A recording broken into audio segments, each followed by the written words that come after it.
We have so many Friday the 13th. This year we just had one this past Friday, then we have one in March, and then we have one in November. I decided let's review all of the Friday the 13th films.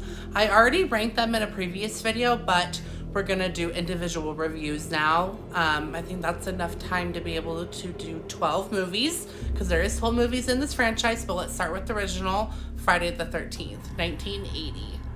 Release date was May 9th, 1980, and the director was Sean Cunningham. So here's a brief summary of the film. Basically, Pamela, her son ends up drowning because the counselors are not paying attention. They're too busy, doing their own thing. The classic 1980s slasher things that we can't talk about on here, but they were busy doing all that stuff. Jason drowns, as we know it, as Pamela thinks, so she comes back for revenge. But this whole time you don't know who it is, and the trick on the audience is that all these years later, people think Jason is the killer in the original film, but it's actually Pamela.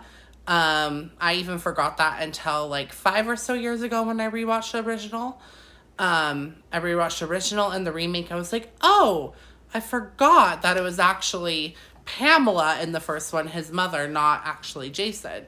So that's pretty much the simple story of it all.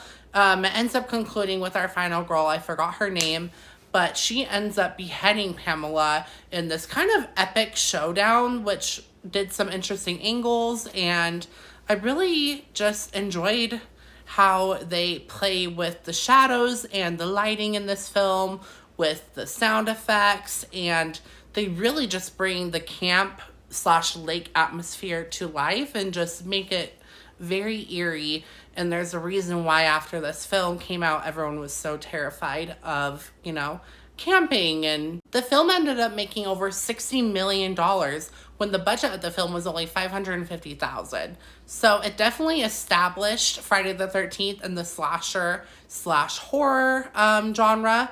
And that's why we ended up getting 11 more movies after this, is because this original did so well.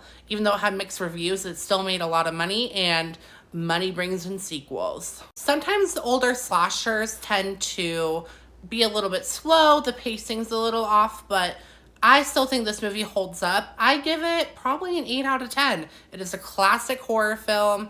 Is it perfect? No, but it's very close, and I love the murder mystery twist.